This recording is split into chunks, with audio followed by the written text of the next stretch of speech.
সেই গণতান্ত্রিক অধিকার প্রয়োগ করার মাধ্যমে এদেশে এমন একটি শক্তিশালী গণতান্ত্রিক রাষ্ট্র বিনির্মাণ হবে, সংস্কারের মধ্য দিয়ে জনগণের সেই সমস্ত প্রত্যাশা প্রতিষ্ঠিত হবে, যে বাংলাদেশ হবে আগামীর বাংলাদেশ, তরুণদের আকাঙ্ক্ষা অনুযায়ী বাংলাদেশ, শহীদের রক্তের প্রত্যাশা অনুযায়ী বাংলাদেশ।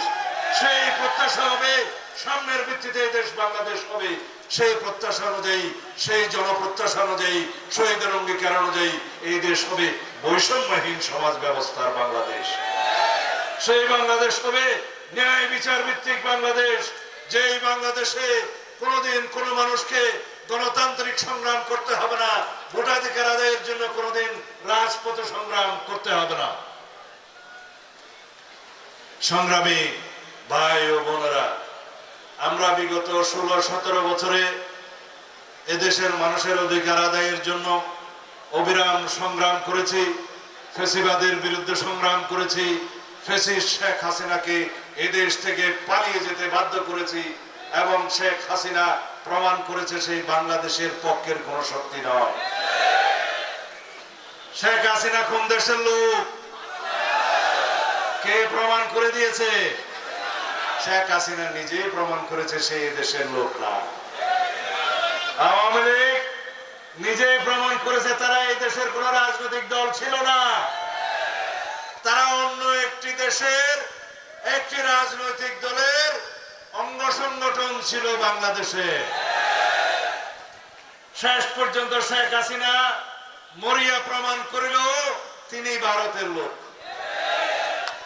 আওয়ামী লীগ পতনের মধ্য দিয়ে, নিজেদের বিনাশের মধ্য দিয়ে প্রমাণ করিল আওয়ামী লীগ এই দেশের কোন রাজনৈতিক শক্তি ছিল না। আওয়ামী লীগ কোন রাজনৈতিক দল? আওয়ামী লীগ ছিল একটা মাফিয়া শক্তি, আওয়ামী লীগ ছিল একটা সন্ত্রাসবাদী গোষ্ঠী, আওয়ামী লীগ ছিল একটি ফ্যাসিস্ট গোষ্ঠী। আওয়ামী লীগ কোন রাজনৈতিক দলের নাম নয়। কখনো আওয়ামী লীগের রক্তে কোন গণতন্ত্রের লেশ মাত্র ছিল না। আওয়ামী লীগের ডিএনএতেই গণতন্ত্র নেই। সুতরাং আওয়ামী লীগ নামের কোন সংগঠন কোনদিন রাজনৈতিক সংগঠন ছিল না, ভবিষ্যতেও হবে না।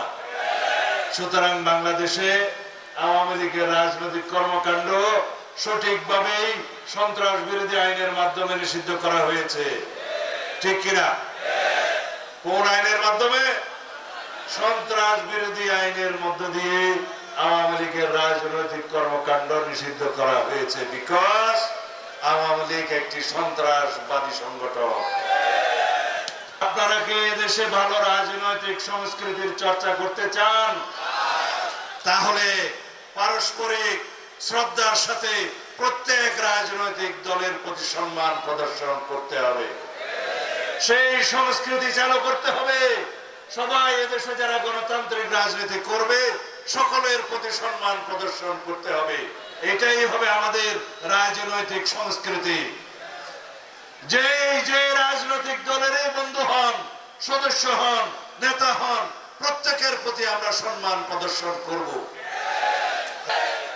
বাংলাদেশে যাতে আর কোনদিন কোন রকমের ফ্যাসিবাদের উত্থান না হয়, কোন রকমের কোন শেখ হাসিনার মতো ফ্যাসিস্ট শক্তির উত্থান না হয়, সেই জন্য আমাদেরকে গণতান্ত্রিক চর্চা অব্যাহত রাখতে হবে। বাংলাদেশে যাতে কোনোদিন ফ্যাসিবাদী শক্তির উত্থান না হয়, সেই জন্য আমরা সংবিধানের গণতান্ত্রিক সংস্কার করছি, সমস্ত গণতান্ত্রিক প্রতিষ্ঠানগুলোকে শক্তিশালী ভিত্তির উপর দাঁড় করাচ্ছি। তার মধ্য দিয়ে বাংলাদেশে এমন গণতন্ত্র প্রতিষ্ঠা হবে, কোনোদিন বাংলাদেশে ব্যক্তি স্বৈরতন্ত্রের প্রবর্তন হবে না, স্বৈরতান্ত্রিকতার কোনো সুযোগ থাকবে না, কোনো ফ্যাসিবাদের উত্থান হবে না, কোনো ব্যক্তি ফ্যাসিস্টের উত্থান হবে না ইনশাআল্লাহ।